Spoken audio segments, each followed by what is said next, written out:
swimming, but if you can hold off until after 5 o'clock, that would be great. I'm Conrad Hurling. I'm fortunate enough to serve as president of the Eleanor and Franklin Roosevelt Democratic Club. And I have a number of folks to acknowledge, but I do want to also acknowledge, besides my two distinguished guests here today, that elected officials we have here in the audience is Nicole Williams, who is one of our representatives in the House of Delegates. And sitting right next to her is Emmett Jordan, who is our mayor. Rick Gordon, who is also a council member of our Greenbelt City Council.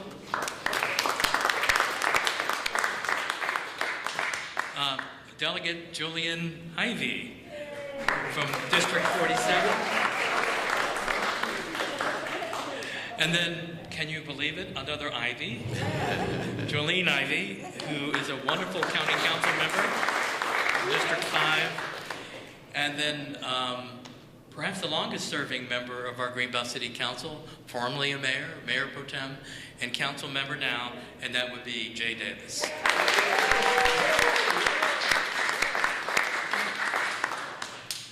So I want to thank everybody for coming to these forums. I'm hoping that you will stay for both forums. I want to thank the Greenbriar community staff for setting up this room, Greenbelt Access Television, and Phoebe McFarland, the executive director, and our county cable folks. At least we were in touch with them about covering this event as well. And then also there is, importantly, in the second forum that we're having beginning at 3, is the County Council District 4 Candidate Forum Planning Committee. And we have to thank them also for their work setting up the second forum. And also we want to thank, let's see, where did Frank go? Mr. Techie, Frank Kaiser. Oh, it's right there. Oh, hello, I'm sorry. You're not tall enough, I'm sorry. Yeah, well, I'm behind the camera. No, Frank is great, so we thank him as well. And also my fellow members of the Eleanor and Franklin Roosevelt Democratic Club for putting this all together. It really is teamwork. And do check at the table as you come in as to whether or not you are a member, or if you need to update, renew your membership, or become a member for the first time. We're going to need everybody to get the results that we need. It's critically even more important after what's happened at the Supreme Court level. And actually very pleased that for a change, there was something positive that happened with respect to gun control. I'm a member of MOMS, and so I'm really pleased that something positive for a change happened there. And also I want to urge you to register to vote. We do have a registration table in the back for more information about that. And I want to also take just real briefly to recall, I get a little emotional when I think about him, one line from the recently passed writer and sage Mark Shields, who praised a long time, and get this, he praised a long time ago Speaker of the House Tip O'Neill with these words about him. He was a stranger to self-importance. It is my hope, and I am confident, that each of our candidates have that priceless quality.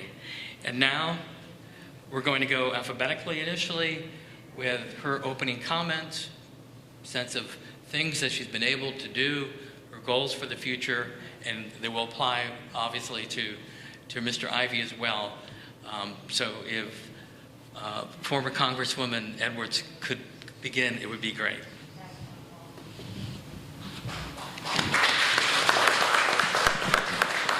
Thank you. Good afternoon. I'm Congresswoman Donna Edwards. I represented the 4th Congressional District for 5 terms, nearly a decade.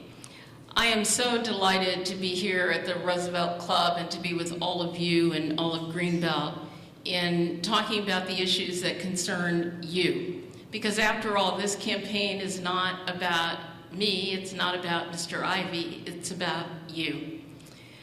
During the time that I served in Congress, I was really grateful to serve on the Transportation and Infrastructure Committee, the Science and Technology Committee, the Human Rights Committee, all working on issues that are important to those of us who live here in Prince George's County. I got the first funding for the Purple Line in the infrastructure package that we passed back in 2009-2010. I delivered after-school suppers to children who receive free and reduced breakfast and lunch. I initiated additional funding for our historically black colleges and university, implemented STEM programs, held college fairs, saved thousands of homes from foreclosure. I have a record in this county, and I am proud to run on my record. For those of you who don't know me, I grew up in a military family, lived all across the country and around the world with people who were so unlike my family. In part, I think that was good training for being a member of Congress. But we made Prince George's County our home after my dad retired at Andrews Air Force Base. And I've lived here for 40 years, over in Fort Washington and Oxon Hill, shopping at the same grocery store for the last 40 years. And for me, being here in Prince George's County is the first time that I found some place that was really home, where I made a commitment to organizing my community, helping to organize to make sure that National Harbor was a development that all of us could be proud of and that Prince George's County would benefit from.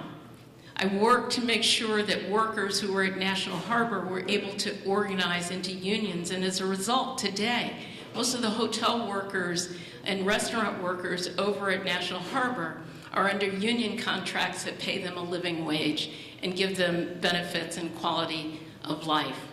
And so I am encouraged in this campaign to make sure that we stay focused on what's important to you, on the rising gas prices and inflation, on making sure that our infrastructure works for all our community, and making sure that we get federal resources into our schools and school construction.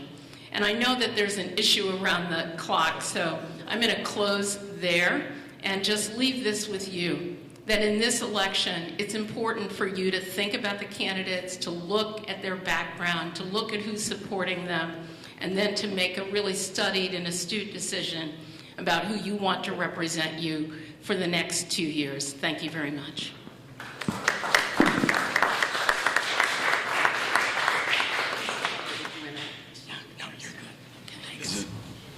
Is it going to go down or is it up? So you'll have 3 minutes. Pay attention to 6. Yeah, let's go. All right. Okay. So no buzzer. Oh, yeah, no problem. You get a free one this one. Just sorry ahead of time. All right. Use the Gong Show gong, right? Yeah. Good afternoon.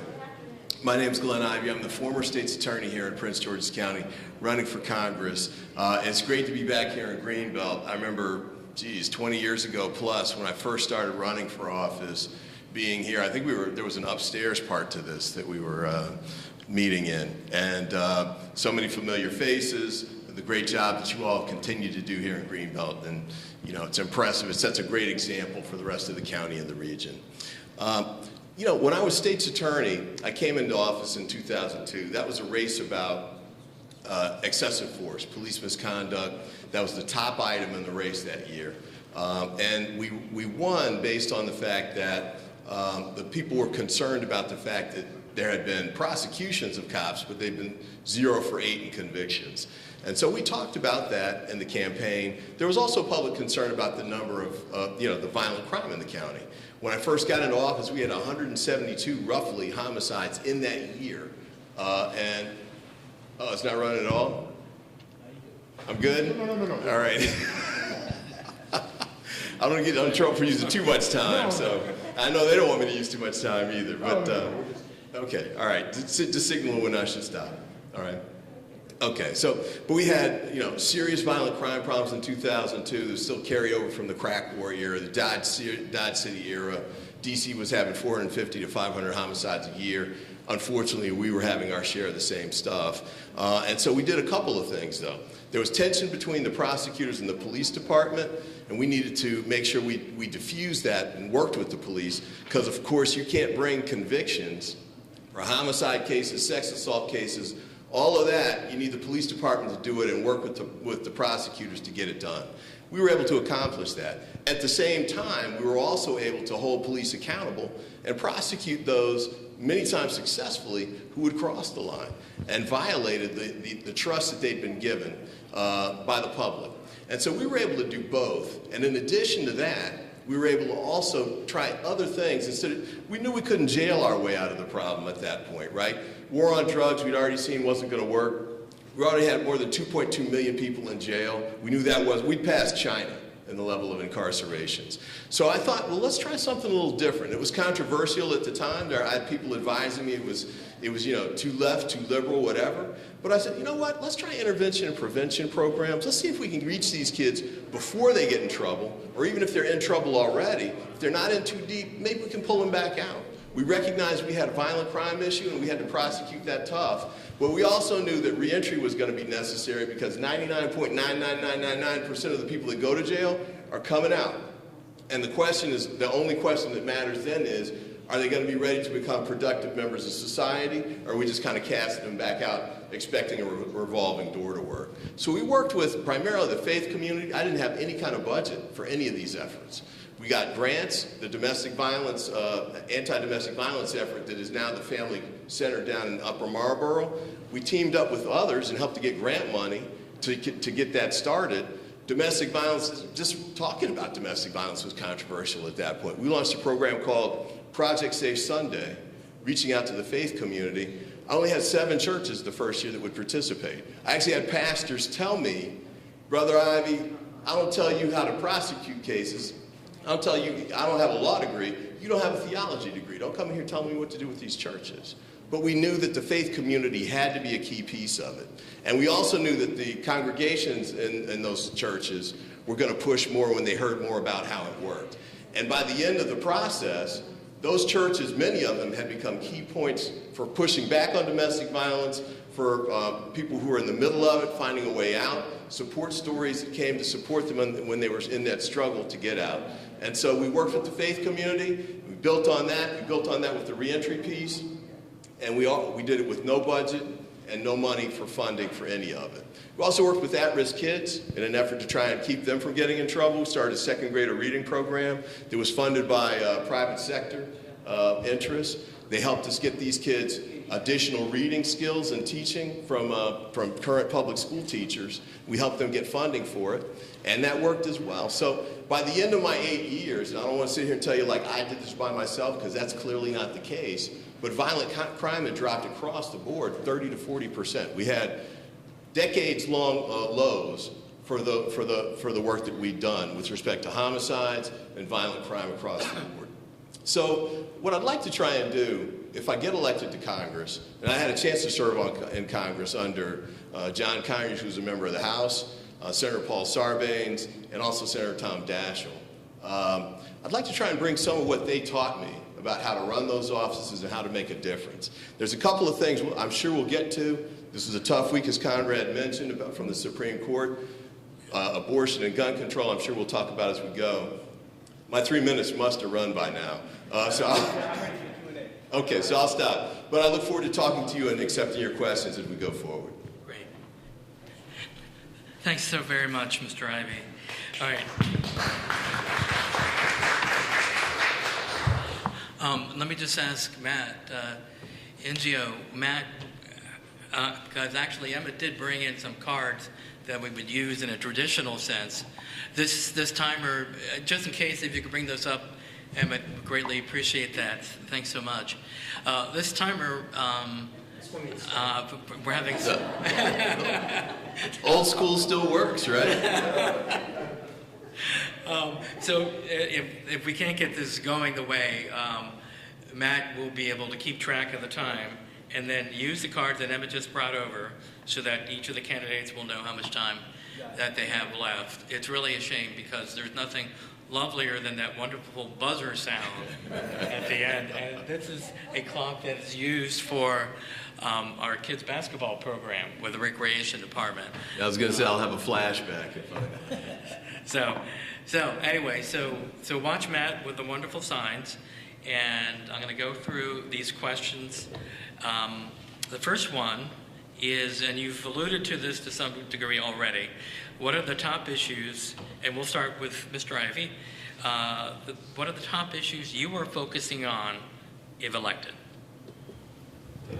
Well, after the past week, I mean, I think you have to say Roe and abortion. I mean, I think the Supreme Court's decision, you know, I was expecting them to go in that direction because of the leaked version of the draft, but I didn't really think they would stay that far and go that far. And now we know that there are going to be states that have, you know, no right to an abortion, even if you're a victim of rape and incest, even if you're a mother whose life is at risk. I think it's an insane decision at the end of the day. And I think it has to be addressed. I think the problem with that is, you know, President Biden sort of pointed out I think it was Wednesday or Thursday, there's no easy answer to happen at the congressional level. Because we already had a vote a little while ago to try and codify Roe, and it failed in the Senate. So we know it's not going to work there, but we also know a couple of things. One is that just because you're a member of Congress doesn't mean you're limited to Capitol Hill. I think we have to make sure we do all the fight that we can at every level that we can. Street protests that I've seen in the past couple of days I think are going to be critical to continue. One of the examples with Black Lives Matter after George Floyd's death that really did get things moving was continued efforts to try and make sure that we kept this on the front burner of the agenda and we kept up public pressure. And secondly, there are going to be key states where it's going to have to be fought out at the legislative level. If you looked at the map, pretty much almost anything south of Maryland is in play, and all the way over to Colorado, you know, women's rights to choose are either at risk or gone already. They'll have trigger amendments to take them out. We've got to fight those at all of those levels. I think some of the key states we should look at, Virginia, North Carolina are up. Pennsylvania, Wisconsin, Michigan, and Ohio, they're all, and Florida to some extent too. They're all battleground presidential states. If we can win those state legislative votes, it can make a difference, or at least make sure we have legislation that gives women some kind of protection from a rights standpoint. And then lastly, as I just mentioned, we're the closest to most of these states from in the South. I think Maryland's got to find ways to step up to expand the services we can provide to people, because we're going to have people that are women that are going to need to come here in order to have a chance to have an abortion. So I think those are the things we need to do with that. 15 seconds. There are other things I'd love to do, actually, and this whole panel plea that I would normally have talked about last week. The Supreme Court changed all of that this week. I would like to hit guns next time, too. Right. Thanks so very, very much. Donna Edwards, what's your take? Thank you. Obviously, there are things that we have to stay focused on because of the time. As Mr. Ivey has mentioned, the Supreme Court decision last week really changes the ground that all of us work on. And if you read the majority opinions, it actually suggests that not only was Roe dissolved, but it leads to the possible dissolution of marriage equality. It leads to possibly the dissolution of the freedom to marry anyone that we want. And so there's a lot at stake. I was thinking just now that I came down from New Hampshire when I was in law school with my 7-month-old to protest, his first protest, at the March for Women's Lives.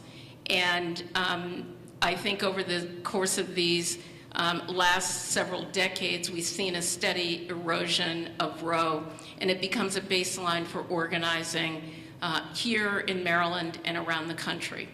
And more particularly here in Prince George's County, I think that we have to be focused on making sure that Prince George's County gets its fair share of the infrastructure dollars that were passed by the Congress and now are coming, those dollars coming to the state. And we have a lot of infrastructure projects from school construction to electrification to making certain that we have the kind of infrastructure that can support the development that is happening in this county. We need to focus on job creation around our metro centers, developing transit-oriented development so that we have mixed-use development at all of those transit stations. And I feel like I'm well positioned, frankly, to go back into the Congress with my seniority and with my experience to be able to deliver on those things. And of course, while there's not a lot that can be done about right now around rising inflation, and I think the president is taking the steps that he needs to do, we do face the challenge of making sure that all of our families can afford their housing and their daily living expenses here in Prince George's County. So there's a lot to do, and I'm looking forward to getting started on that, and the agenda is long, and I'd love to go back in with my seniority, my experience, and the support of the Speaker of the House to make sure to get the job done. Great, thank you so very much. Reference was made in Ms. Edwards' comments, and it's been a battle. The very fact that, was it 14 members of the Senate on the Republican side who actually voted for this recent 15 legislation, 15 was it? And that is so rare to get beyond one or two. So here's the question from everyone that's come here. How will you promote bipartisanship in Congress? And we'll start with former Council Member Edwards. Sure. Well, first of all, I think my time in Congress actually demonstrates that I worked across the aisle. I worked, for example, with Congresswoman Barbara Comstock on issues related to Metro's safety and security and operations. I worked with my friend from Washington State, Jamie Herrera Butler, on issues related to women's health care and to domestic violence as we co-chaired the Bipartisan Women's Caucus. I worked across the line long before I got into Congress with Congresswoman Connie Morella, who's endorsed my campaign on issues related to domestic violence. I was one of the lead organizers on the Violence Against Women Act when it passed, making sure that states and localities like Prince George's County we were able to get grants to create the domestic violence units that Mr. Ivey has talked about. That was from the work that I did. So I feel like I've demonstrated in the work that I've done in the past to work across the lines. Some things are bottom lines, though, and so we can't trade our values when it comes to things that are important to us, at the same time figuring out ways that we can work across those lines. In the time since I've been out of Congress, I have been grateful to be the vice chair of the United States Association of Former Members of Congress, which is a bipartisan organization working on issues to challenge Congress to reorganize itself. I've been working on a bipartisan group for the reorganization of the Congress, working with members from Louisiana and Florida and Texas and other places that where we have a relationship across the aisle to promote a common agenda.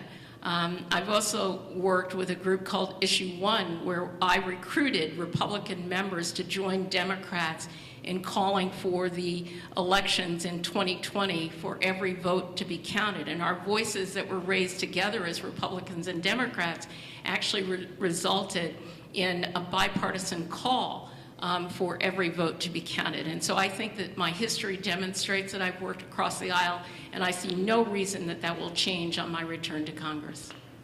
Thank you very much. Mr. Ivey, tell us about your experiences in a parallel fashion and what you would like to do to see greater bipartisanship in Congress. Well, let me start with some of the things we worked on when I was on the Hill.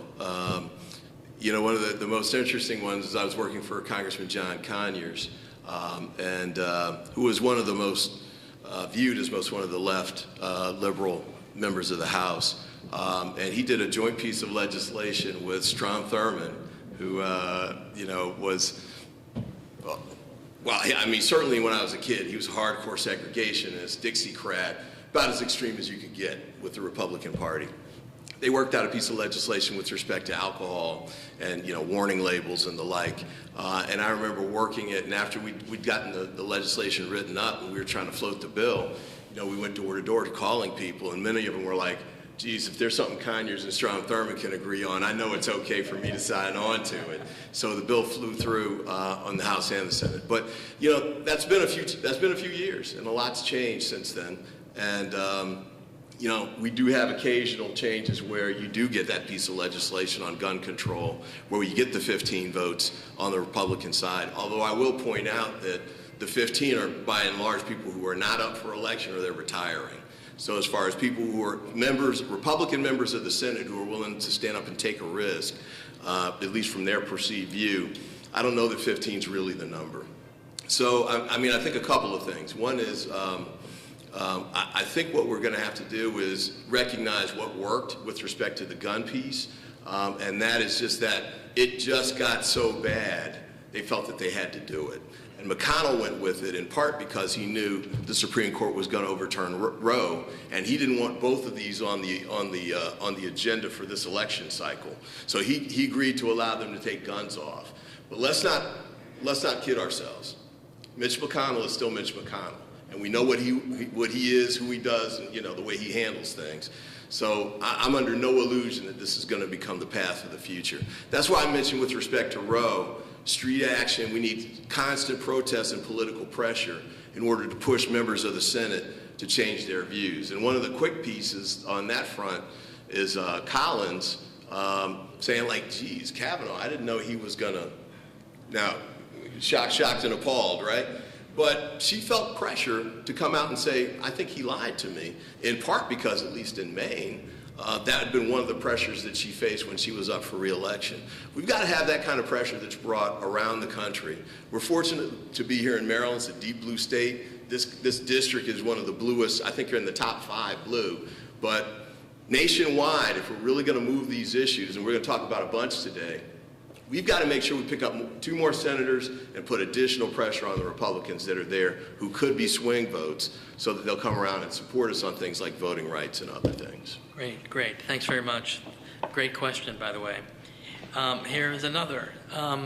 What is your plan to preserve and promote research and development with NASA, Goddard, and Beltsville Agricultural Research Center as a nexus of how we can build our future in the 4th District?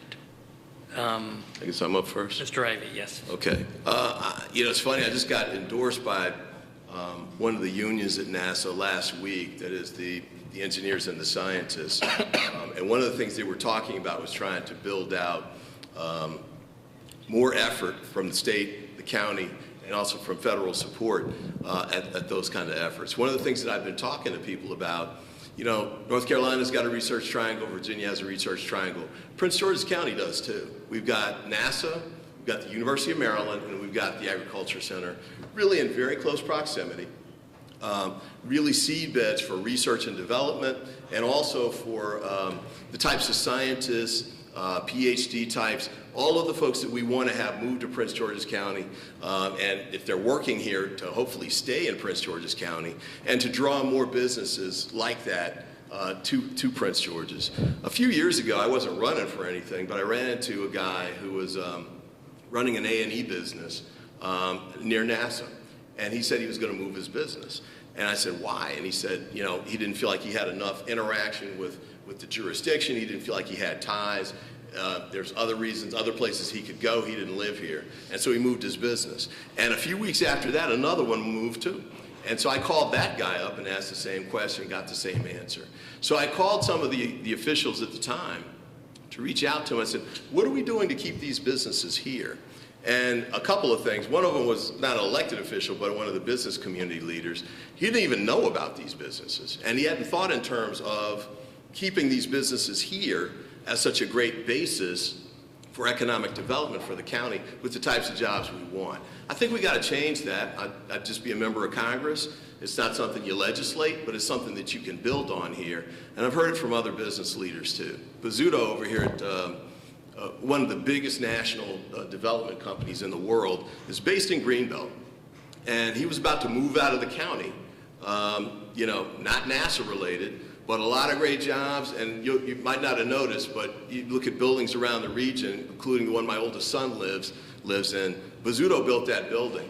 He was ready to move out too. And it just so happened I was meeting with him and he brought it up. And I said, why are you moving? Well, I'm getting better offers for deals in other places. And I said, well, have you talked to anybody here? He said he had reached out and nobody had responded. So I got on the phone, made a call. About 15 minutes later, the right folks made the conversation. And as you can see, the building he's in now, he wasn't in. He was in a different building over on Walker Road. He moved into that building, gutted it, restructured it out, and now we have, I think, hundreds of employees that he has there to do, architects, engineers, and the like. There's a lot of things we can do to not only keep businesses here, but expand it. And if we market it right and work on a face-to-face level, we can get it done. And now Donna Edwards. What's your take on this? Thank you. Well, first of all, for those of you who don't know, I spent 8 years working through Building 23 over at Goddard Space Flight Center. I was a systems engineer for Lockheed working in the space program. And so I have a real soft spot for Greenbelt, for NASA, and for the work that's done there. I served for 9.5 years on the Science and Technology Committee, and one of my roles there was to make sure that we continued funding and support for Goddard Space Flight Center. You will recall that because Goddard does a lot of work around earth sciences, that there were Republican members who wanted to zero out earth sciences funding because they viewed it as working on climate change, and I stopped that. And so I look at our county and I think that we have so many great reserves. Senator Mikulski and I worked on getting resources into the University of Maryland for the cybersecurity work that's being done there. And so we do have a regional hub for technology. We can be a technology corridor in the same way that Route 270 is a biotech corridor because of the resources that we have here in the county. And I look forward to going back in and knowing what I know about science and technology, both from my early training, but also from the work that I did on the Science and Technology Committee. I feel really confident in being able to be a strong advocate for the work that has to be built out here in Prince George's County. And again, I think that our transportation infrastructure, the infrastructure hub of our metro centers, makes this county one of the few places in the Washington region where there are opportunities for positive economic development and growth.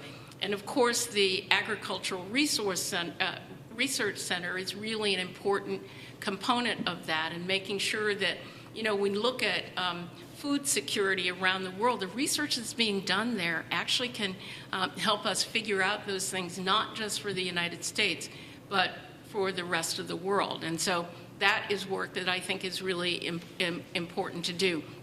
And then lastly, of course, we shouldn't forget the other resources that we have around technology. I spent some time at NASA working with their contracting offices and with the contracting officers over at Andrews Air Force Base, Joint Base Andrews, to ensure that some of our small businesses were getting the availability of those contracts. And so I look forward to continuing that work in my next term in Congress. Great, thank you very much. And I'm glad that you raised the issue of food and hunger. Each year, members of our Democratic Club does join in the efforts with the crop walk at Lake Artemisia. So that's a really, well, it's an important issue, but too often it gets overlooked. Let me ask former Council Member Edwards this question. Would you introduce a tax on Wall Street profits to pay for the child tax credit and to help, I'm sorry? Combat climate change. Yes, I was about to say that, but thanks for the reinforcement. Yes, so for those two purposes, to pay for the child tax credit and to pay for combating climate change. Well, first of all, we have an opportunity, I think, especially with the corporate profits tax, by initiating a bottom line minimum tax for corporations, by ensuring that we are taxing offshore profits that are being made for companies that are based here in the United States, but who take their profits offshore so that they can avoid paying taxes here in the U.S. And so I think there's actually a lot that we can do with corporate taxes, including the child tax credit, paying for what we need to do now for climate change and to address the climate crisis, but also for health care. And ensuring that we can expand Medicare for all, and we need those resources to be able to do that. And you know, the fact is that we have millionaires and billionaires who are not paying their fair share in taxes, and we need to make sure that all of that comes into the Treasury so that we can meet the needs of the American people. And I am, proud of the work that I'm doing with the Committee to Preserve Social Security and Medicare so that we can make sure that those systems are shored up for the future, and to have the support of the teachers who know that we need to put money into education as well. So I'm looking forward to getting back into Congress and getting to work and joining a growing coalition in the United States House of Representatives, supported principally through the Progressive Caucus that supports these kind of corporate tax reforms in order to meet the needs of the American people. And it is why the Congressional Progressive Caucus has endorsed my campaign to return to Congress. Great.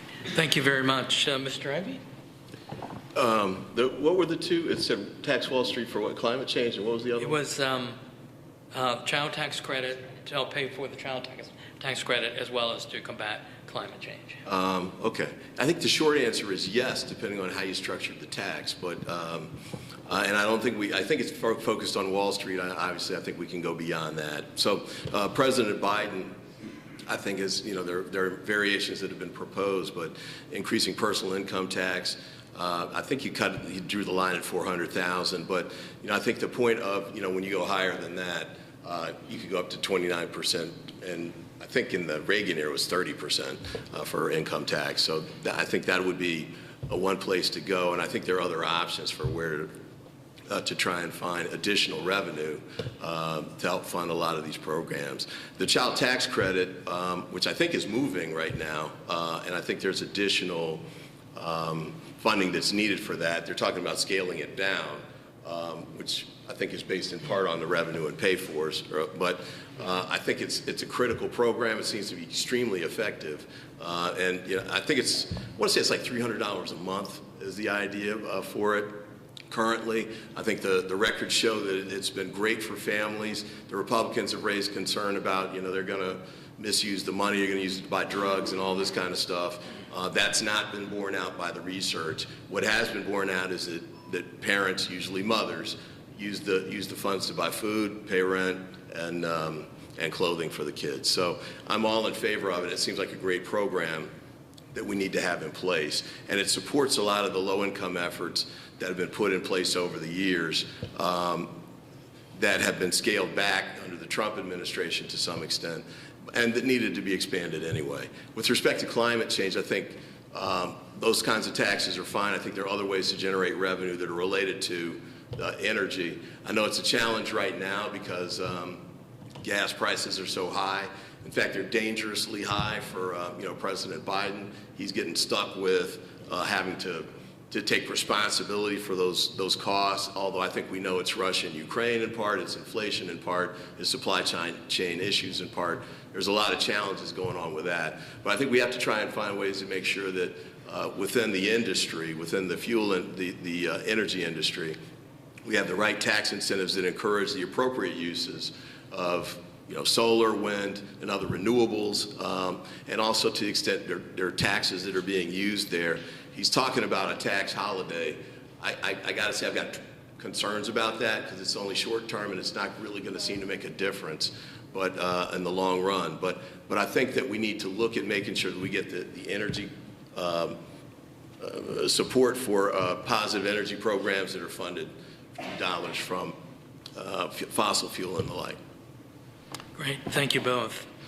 All right, these two I'm going to connect together because they are related to each other.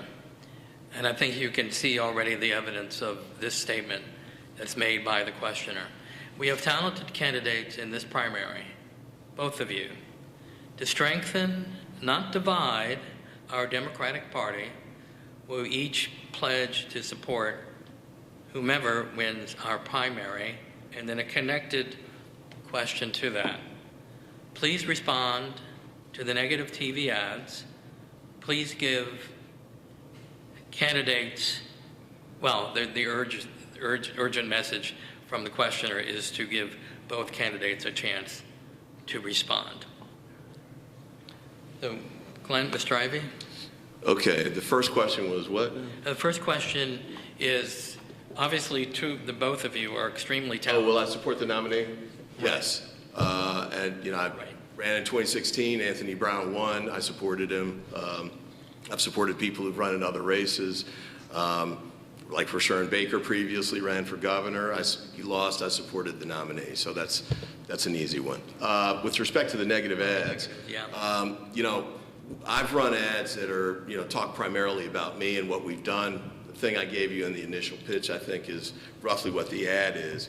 The negative ads, quote unquote, are run by an independent expenditure group. I'll say this about it. I think that the ads are true. I think they're verifiably true. And I'll talk about a couple of them. One is, the thrust of the ads is that Ms. Edwards had a bad record for constituent services when she was in Congress. And the ad, as I recall it, has articles from 2012, 2016, and 2022, which was the one that endorsed me. All of those quotes were lifted directly from the Washington Post articles. And all of those quotes were written by the Washington Post. I think all three were editorials. But the bad constituent services issue, Ms. Edwards ran against Chris Van Hollen in 2016. This issue came up. I thought it was thoroughly vetted at the time. In fact, I don't think there was any doubt about how much it was covered at the time.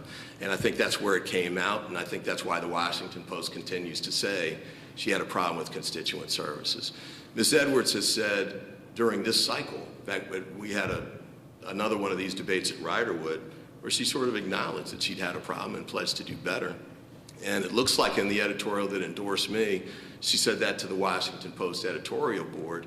And in the Washington Post editorial where she announced her endorsement with Ms. Pelosi, and I think from one of the unions, one of the union members said that too. So I really just don't think that there's much dispute about whether she had a problem with constituent services or not. I think it was clearly the case. So in my view, the way democracy works is you give people the information they need to make their decisions. To me, constituent services couldn't be a more central part of the function that a member of Congress can provide. As the questions we talked about a few minutes ago point out, there's a lot of things that are beyond your control on Capitol Hill. Inflation, I don't know what's going to happen with Ukraine and gas prices that are driven by that, or wheat prices and the like. But I know that when somebody calls and they've got a problem and they can't get their benefits or whatever from the federal government, I know I can help with that. In fact, I'm not even in office right now, and I still get these calls. I still help people out. It's something that I did when I was state's attorney, when people their son had been shot or they'd just gotten through a gang rape or something. Constituent service is what I've done for my entire career and even in my life in the private sector. All right, thank you. Ms. Edwards.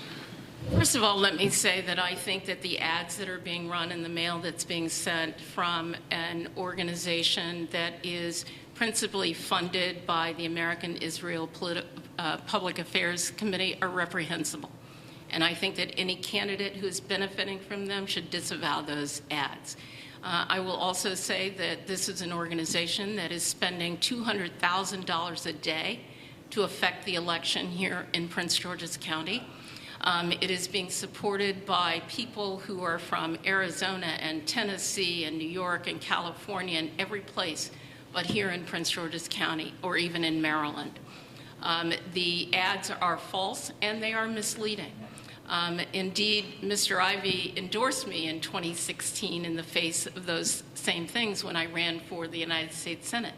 Mr. Ivey served as my campaign treasurer in 2018 when the same allegations were made. He didn't express those concerns now, but he has signaled to this so-called independent expenditure that he simply cannot divorce himself from the $200,000 a day that are being spent here in Prince George's County.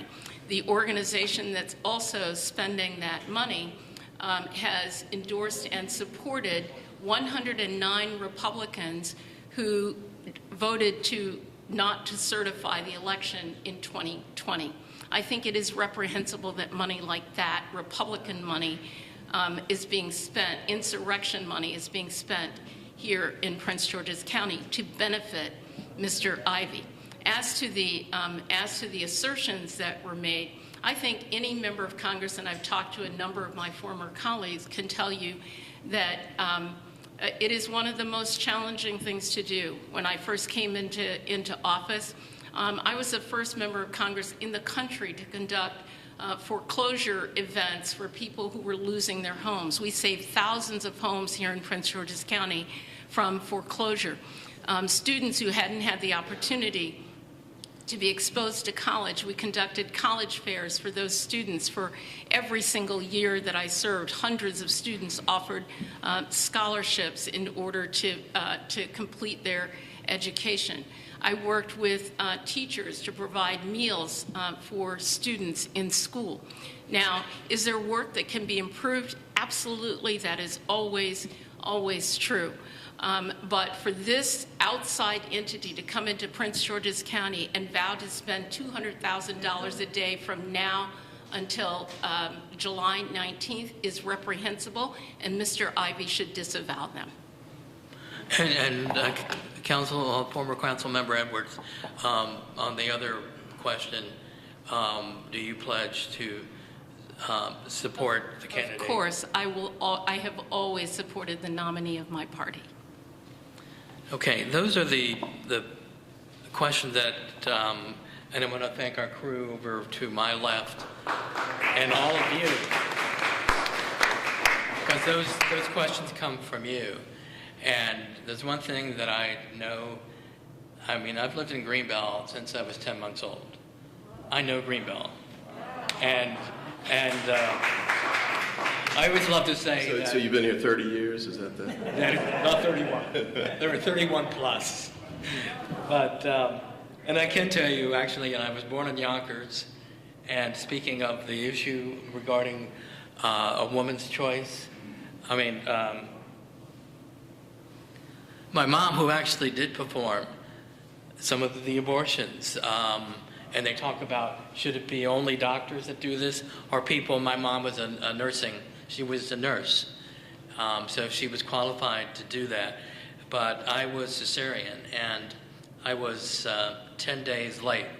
Now, some people have told me that is a pattern that's continued with my life, that I always tend to be a little late. But fortunately, my mom hung in with me, and I am so glad that I live in Greenbelt, because it is a community of people that care. And I think all of us, and I really appreciate the questions that have come forth. I have one additional question, and then I want both candidates to have the opportunity to mix with you before the next forum that's coming with our candidates for the county council. And this may be a little bit off target, but I know that it's definitely a concern that I have. I mean, we talk about the possibility as to whether or not, we would, in Greenbelt, have the new facility, or would it be in the southern part of the county? We kind of go back and forth. in either case, the county would benefit from that. But one of the things that's actually become some bit of an issue has been, this idea of building a new stadium for the football team. While, of course, at the same time, there are questions that might be coming up from Congress with respect to the, at least alleged, I'll be on the safe side, bad side of his behavior of the owner of the team. How do you feel about having, because it's been in Prince George's County for, about 15 years or so? No, longer than that. I mean, it came Wayne Curry. Is it more like 20? Yeah, 2020? Yeah. So how do you feel about that? I actually have written to the county executive about that and said, I feel, and this is just me speaking, that professional sports teams belong in cities. So like when the Detroit Pistons moved out of Detroit, within 5 years, it really didn't quite work, and they came back as part of the rebuilding of Detroit.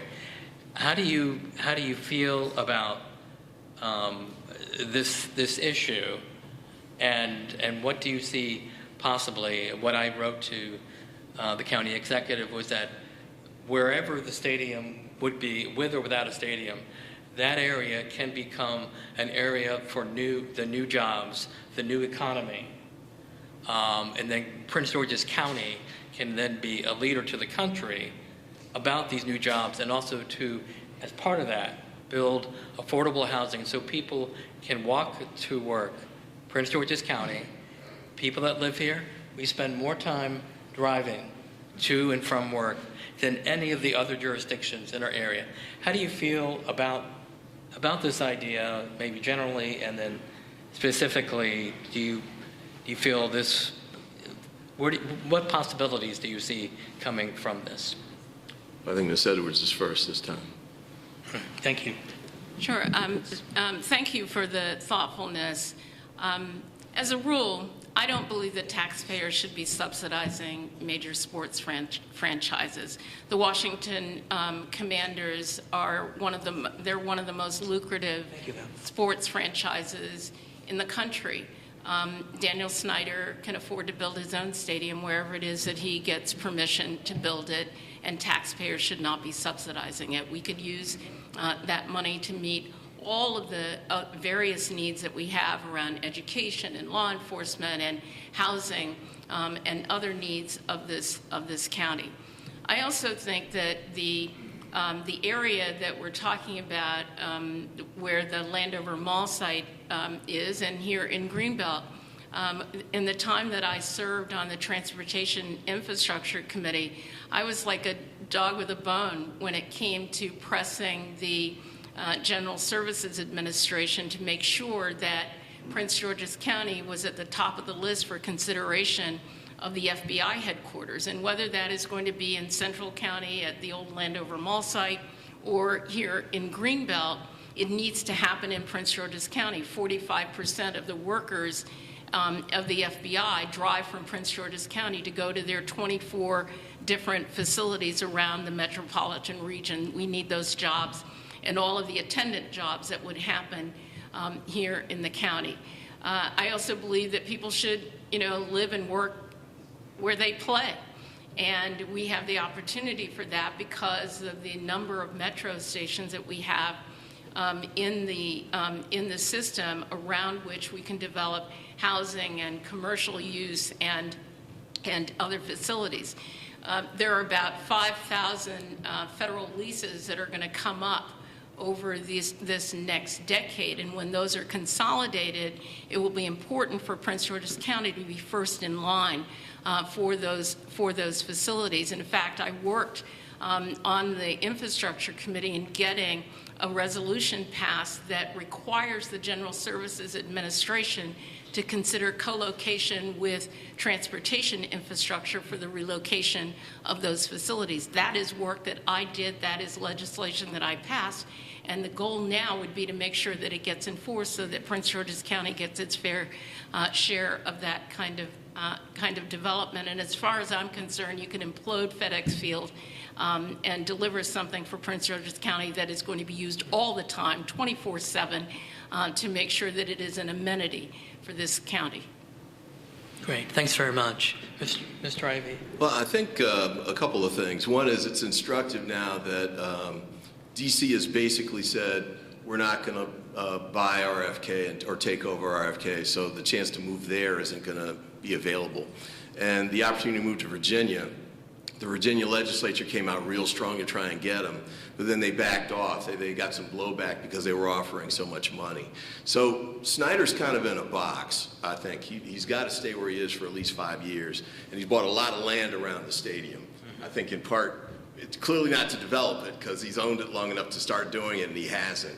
I think it's just to make sure you got the parking revenue so people couldn't buy up something and then sell the spots for parking later. But what I think we can do is say, look, in a nice way, you really don't have any place else to go. You're going to have to stay here at FedEx Field for the next 5 years. We'd like to see, if you want to stay, you're going to have to pay to build your own stadium. But more importantly to me, you're going to have to do something with all that land that you built around that, because it's a gigantic swath of land that connects up at the bottom with the blue line, the Garrett, I forget the name, Garrett something. But okay, there's a blue line stop at the bottom of that, and you've got relatively affordable housing that tracks down straight from there. And then north of it, you have definitely affordable housing. So we've got that in place. But you've got this giant swath that goes all the way over to the Beltway and goes up towards the DC line that we could really build something out with. County execs come up with proposals that I think would really take advantage of that. Even if he doesn't put the stadium, we can build on the metro site and take advantage of that and build it out. And I think you end up with something very positive either way. But giving him money to stay, we don't have to give him incentives to come back. Really, he needs to give us the incentives to stay. I've got a minute left. I want to go back to the question about where I was accused of reprehensible behavior a moment ago. I just want to say this. I feel like the ads that we've run have been verifiably true. Look at the ad. It's got the citations on it. Pull up the Washington Post articles and read through them and judge for yourself. And with respect, as far as the money goes, you know, Ms. Edwards has received millions of dollars in independent expenditures in her campaigns over the years, too. And I supported her on one of them, yes, and I was her treasurer on the second one, but I never said anything about I think it's fine or not with respect to that. The point is right now she's saying I should disavow independent expenditures. She didn't at the time when she was getting the money. All I'm saying now is if you didn't want to disavow it then, don't ask me to do it now, especially for truthful ads. And the ads that she ran, for example, called Ms. Also Brooks, accused her of pay to play, which the Washington Post said was false. So my ads have been true. Her ads were not. They were both independent expenditures. Pull it up on Google and draw your own conclusion. Okay, well, I want to thank both candidates, and I want to provide both candidates an opportunity to make closing statements. So, Mr. Ivey, and then former council member Edwards. Mr. Thank you. Oh, I'm sorry. Did I make an error? I'm not afraid to admit that I made an error. It happens once a decade, but That's correct. And again, I'm only 31. I think Mr. Ivey going first because I went first to start.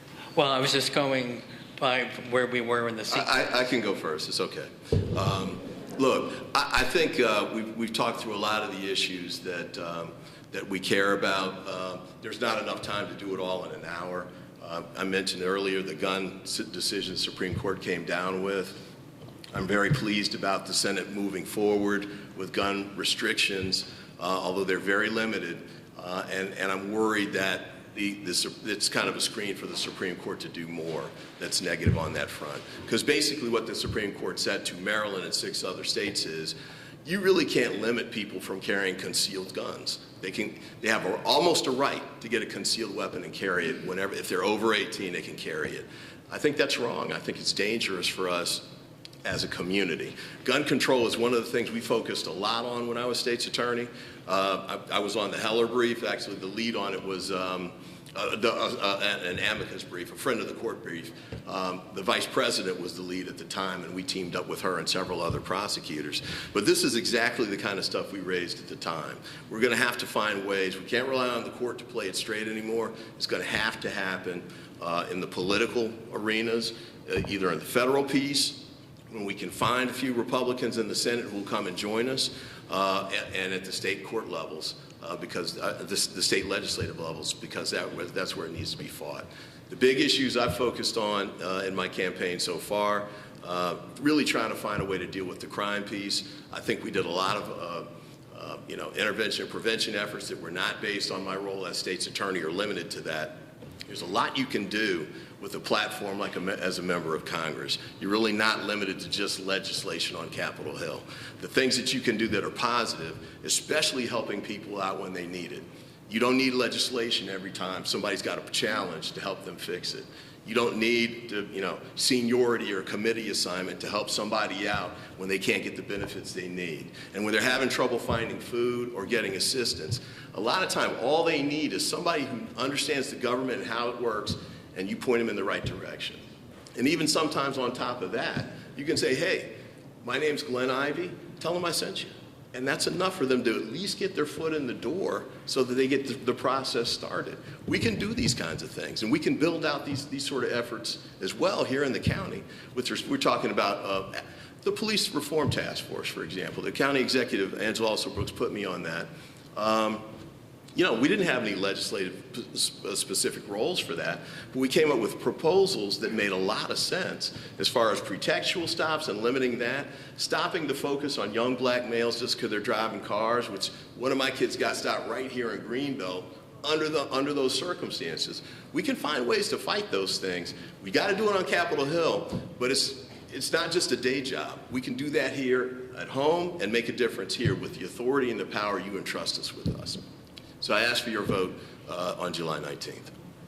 Thank you very much. Thank you. Donna Edwards, yes, with your closing statement. Well, first of all, thank you all very much for those really thoughtful questions today, and to the Roosevelt Club for hosting us, and Greater Greenbelt for listening to us this afternoon. And I appreciate that my opponent is here and that we together were able to ask and to answer the questions that you have. I'm asking you for your vote on July 19th to return to the Congress to continue the work of the people here in Prince George's County and our sliver of Montgomery County that's represented of the 4th Congressional District, to make sure that we can continue to deliver jobs and opportunity, to build on the support that we give to our students and our educators and our parents, to work with our local elected officials, especially and including the mayors, of which there are a lot of mayors, a couple of dozen of them in the 4th Congressional District. We have to make sure that the resources we have at the federal level that come to the state and the county make their way also to our municipalities to meet their needs for water infrastructure, for transportation, for all of the services that are delivered in our municipalities. I think that there is a reason that House Speaker Nancy Pelosi is supporting my campaign. You can go onto our website and see in her words, because she believes and she knows that I was an effective member of Congress representing Prince George's County. And so don't believe the hype. Listen to the Speaker of the House. You can hear on Tuesday Secretary Hillary Rodham Clinton in support of my campaign, because she knows that I was an effective member of Congress. Whip Clyburn, who supported my campaign as well, the former chair of the Congressional Black Caucus, Barbara Lee, who is supporting my campaign, as well as a lot of our local elected officials, from Senator Penske to Nicole Williams to Melanie Griffith, and all across this great county. We have a lot of challenges in front of us. We need to be able to hit the ground running going into this next Congress. Not the least of the challenges are the challenges to our democracy and making sure that we preserve and protect this republic, even as we deliver locally for Prince George's County. We want to bring home that FBI headquarters and any other job centers that we can create here in Prince George's County. And so I am looking forward to going back into Congress, to continuing to serve and to deliver for the people of our county and of our congressional district, and to working with our leadership to ensure that we are properly delivering for the people of this nation. And so I thank you very much for your attention this afternoon. I ask you for your vote on July 19th or during the early voting period on July 7th. And thank you again for having us this afternoon.